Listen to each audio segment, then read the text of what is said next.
तो यार क्या हाल है।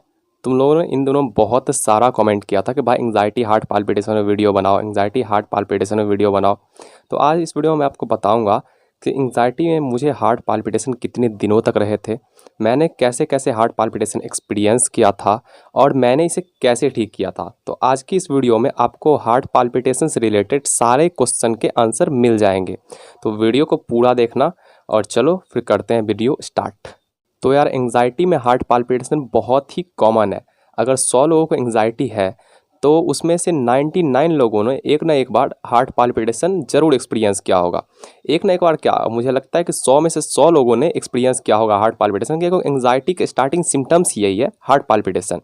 तो यार मैंने अपने फर्स्ट वीडियो में बताया था कि जब मैं क्रिकेट खेल के आया था, तो मैंने अभी ये बता रहा हूँ कि मैंने फर्स्ट टाइम कैसा हार्ट पाल्पिटेशन एक्सपीरियंस किया था। तो मैं जब गया था पार्टी में, तो वहाँ मुझे पाल्पिटेशन स्टार्ट हुए थे। तो वो पाल्पिटेशन ऐसा था, जैसे लग रहा था ना मेरी हार्ट बीट बहुत ज़्यादा चल रही है। उस टाइम तो मैं इसे समझ नहीं पाया था, लेकिन जब मैं घर में आके लेट गया था बेड पे, तो उस टाइम मुझे लग रहा था कि मेरी पाल्पिटेशन मतलब मेरी हार्ट बीट मेरे कानों में सुनाई दे रही है, मेरे पेट में मैं उसे फील कर रहा था, मेरे हाथों में, मैं अपने लेग्स में, मतलब सारी जगह में अपने हार्ट पाल्पिटेशन को फील कर रहा था, मतलब अपने हार्ट बीट को फील कर रहा था। तो फर्स्ट टाइम मैंने वैसा एक्सपीरियंस किया था। लेकिन जब मैं डॉक्टर के यहाँ गया, तो उससे कुछ दिन पहले जब मुझे दोबारा पैनिक अटैक्स आए थे, तो उस टाइम ये सब बिल्कुल चेंज हो चुका था। क्योंकि जब मुझे दूसरी बार पैनिक अटैक आए, तो सेकंड टाइम मुझे ऐसा लगा कि मेरे लंग्स वाइब्रेट कर रहे हैं, हिल रहे हैं, काँप रहे हैं। बहुत सारे लोगों ने ऐसा एक्सपीरियंस किया होगा, बहुत सारे लोगों को नहीं होता होगा। मुझे लगता है बहुत सारे लोगों को ये मतलब सीवियर लेवल पे नहीं होता होगा ऐसा, जैसे कि उसके लंग्स वाइब्रेट कर रहे हैं। तो वो बहुत ही डिफ़िकल्ट था मेरे लिए फेस करना उस टाइम। तो ये तो हो गई मेरे जो दोनों टाइप के पाल्पिटेशंस होते थे उसकी बात। मैं बताता हूँ कि इसको मैंने ठीक कैसे किया, इसको आप ठीक कैसे कर सकते हो, क्योंकि जो मतलब सबकी हैबिट अलग अलग होती है और सबके प्रॉब्लम भी डिफरेंट डिफरेंट होते हैं। तो चले अब बात करते हैं कि इसको ठीक कैसे करना है। तो इसको ठीक करने का सबसे पहला स्टेप है कि आपको अपने बैड हैबिट्स को क्विट करने होंगे। बैड हैबिट्स लाइक अगर आप वीड्स ले रहे हो, अगर आप स्मोकिंग कर रहे हो, अगर आप अल्कोहल ड्रिंक मतलब बहुत ज़्यादा ड्रिंक कर रहे हो, बहुत ज़्यादा पी रहे हो शराब, तो इस सबको आपको क्विट करना होगा।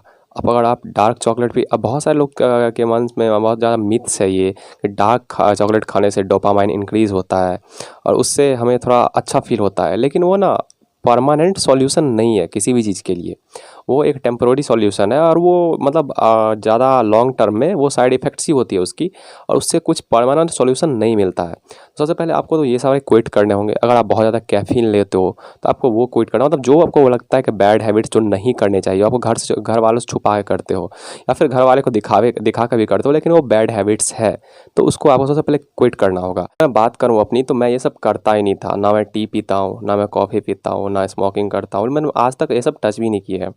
तो ये सब छोड़ने की तो बात की बात है। तो अब मैंने क्या किया था ये मैं बताता हूँ।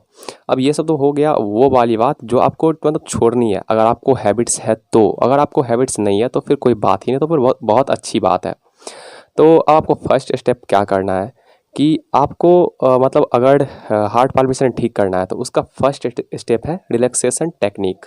रिलैक्सेशन टेक्निक में आते हैं योगा, मेडिटेशंस, और इसके इफ़ेक्ट 1 या 2 दिन में देखने को नहीं मिलते हैं। मेरे को इसका इफ़ेक्ट देखने में कम से कम 15-20 दिन लगे थे। तो चलो आपको बताता हूँ मैं कि अब मैंने कौन कौन सा योगा किया था और आपको क्या क्या करना चाहिए, क्या क्या नहीं करना चाहिए।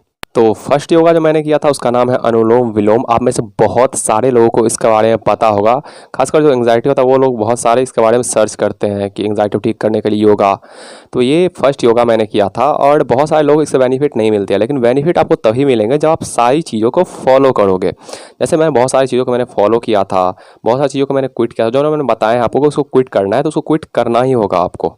उसके बाद सेकेंड योगा जो मैंने किया था उसका नाम है भ्रामरी। भ्रामरी अगर आप नहीं जानते हो तो आप नेट पे देख सकते हो। तो इसमें आँख और कान बंद करके, मुंह बंद करके ओम आपको अंदर से बोलना है। मैं ऐसे एक्सप्लेन कर सकता हूँ, तो आप देख सकते हो। अगर आपने नहीं देखा होगा वीडियो तो वो जगह आप देख सकते हो। और उससे मुझे बहुत ज़्यादा रिलीफ मिला था। एक्चुअली मतलब योगा से रिलीफ मिलने में को टाइम लगता है। तो हार्ट पाल्पिटेशन मेरे को बहुत ज़्यादा था, एक्सेस था। जैसा कि आप मेरे रिपोर्ट में भी अगर मैं दिखा दूंगा किसी दिन रिपोर्ट, अगर रिपोर्ट लेके बैठा नहीं हो उस समय दिखाया था, मतलब डॉक्टर के जब कंपाउंडर ने पूछा था आपको होता क्या है, तो मैंने बताया था मेरे एक्सेस हार्ट पाल्पिटेशन होती है। तो उसको मैंने 15-20 दिन में वो सब मेरा 15 दिन में वो मैं 30% कम हुआ था। 30% याद रखना, मतलब अचानक से सडनली आपकी सारी प्रॉब्लम ठीक नहीं हो जाएगी। अगर आप चाहते हो कि आज करना स्टार्ट करो, कल सुबह सो के उठो और आपकी सारी प्रॉब्लम सॉल्व हो गई हो, तो ऐसा नहीं होता है। चाहे आप योगा करो, मेडिटेशन करो, चाहे कुछ भी करो, मतलब टाइम सब कुछ में लगता है और ये बात आपको एक्सेप्ट करना होगा। तो ये जो मैंने किया था, उसका मैंने किया था मेडिटेशन। मेडिटेशन में करना क्या है, तो अपने ना ब्रीदिंग पे फोकस करना है। ब्रीदिंग पे फोकस, अगर आप सांस ले रहे हो तो ऐसा आप सोचो कि मेरे अंदर सांस जा रहा है, हाँ अभी मेरे अंदर मैंने अंदर लिया, अभी मेरा सांस पेट में जा रहा है, तो उस पर फोकस करो। अब होता क्या है, आप दूसरी चीज़ पे फोकस कर सकते हो। मैं करता था तो मैं यहाँ पे ओम का फोकस करता था, और मैं अगर मैंने ओमकार वाला मेडिटेशन भी किया है, उससे मेरी क्या होती है, मतलब बॉडी वाइब्रेट होती थी, उससे मतलब आपके जो ऑर्गन है बॉडी में वो रिलैक्स होते हैं, उससे मुझे बहुत ज़्यादा हेल्प मिलती थी। तो इससे मतलब बहुत ज़्यादा हेल्प मिली, लेकिन ये मतलब हाईएस्ट लेवल का हो गया। लेकिन आपको अगर करना है तो आप ना ब्रीदिंग पे पहले फोकस करो। ब्रीदिंग पे पहले 15-20 दिन तक कर लो, उसके बाद धीरे धीरे आप ओंकार वाला भी कर सकते हो। उसके बाद धीरे धीरे आप वाइब्रेशन वाला, वाइब्रेट वाला भी कर सकते हो, जैसे मुंह बंद करके ओमकार, अगर आप ये करो माउथ क्लोज करके आप ओमकार का ओमकार अगर बोलोगे अंदर से, तो उसका उसमें आपको बहुत ज़्यादा रिलीफ मिलेगा। लेकिन आपको मेडिटेट होना चाहिए। मेडिटेट मतलब मेडिटेशन किसी को एक दिन में नहीं होता है, ये मैं बता दूं। मेडिटेशन अगर आप चाहोगे किसी चीज़ पर तो आप कॉन्सेंट्रेट कर लो एक दिन में, ये नहीं होता है, बिल्कुल भी नहीं होता है। आपको किसी भी चीज़ में टाइम लगेगा ही, आपको टाइम देने होंगे, फिर जाके वो चीज़ ठीक होती है। और यार आप लोगों में बहुत सारा लोगों का ये क्वेश्चन होगा कि यार मेडिटेशन करने से एक्चुअली होता क्या है। तो देखो मैं आपको ईजी मत तरीके से समझाता हूँ। अगर आपको एंग्जाइटी रहती है, चाहे वो विटामिन डेफिशिएंसी क्यों ना हो, आपके माइंड में बहुत सारा नेगेटिव थिंकिंग आते हैं, तो मेडिटेशन एक आपको मतलब एक ऐसा रोल प्ले करता है कि आप जो सोच रहे हो तो मतलब वो सोचने की साइकिल को, आपका नेगेटिव थिंकिंग साइकिल चलती आ रही है आपके माइंड में, उसको ब्रेक करता है। और जैसे ही वो ब्रेक होती है तो आपको रिलीफ मिलता है। आपने बहुत जगह पढ़ा होगा, अब आप ये मत इतना आपको डीप जाने की ज़रूरत नहीं है कि अगर आप मेडिटेशन करते हो तो हमारे माइंड को रिलीफ करता है, उससे मतलब आपका माइंड बहुत ज़्यादा डोपामाइन केमिकल रिलीज़ करता है। ये तो बहुत मतलब वीडियो बहुत लंबा बन जाएगा इतना समझने में। आप इतना समझ लो कि इससे बहुत ज़्यादा बेनिफिट ये है। और ईजी मतलब लैंग्वेज में अगर समझे तो आप अगर हाफ आवर आप मेडिटेशन करते हो, ओम का ध्यान करते हो, तो वो 3 घंटा सोने के बराबर है। 3 घंटा अगर आप सोते हो और हाफ आवर अगर सही से मेडिटेशन करते हो तो वो 3 घंटा के बराबर है।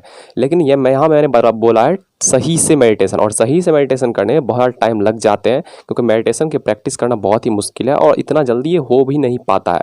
तो फिर चलो, आई होप कि आप लोग ट्राई करोगे इसको, और आप अगर सही तरह से करोगे इसको डेफिनेटली आपको बेनिफिट मिलेंगे। आपको एक दिन 2 दिन करके छोड़ना नहीं है, कम से कम 15-20 दिन आप करके देखो, डेफिनेटली आपको हेल्प मिलेंगे। अगर इससे भी नहीं मिले तो मैं आपको एक और चीज़ बता देता हूँ जो मैंने किया है।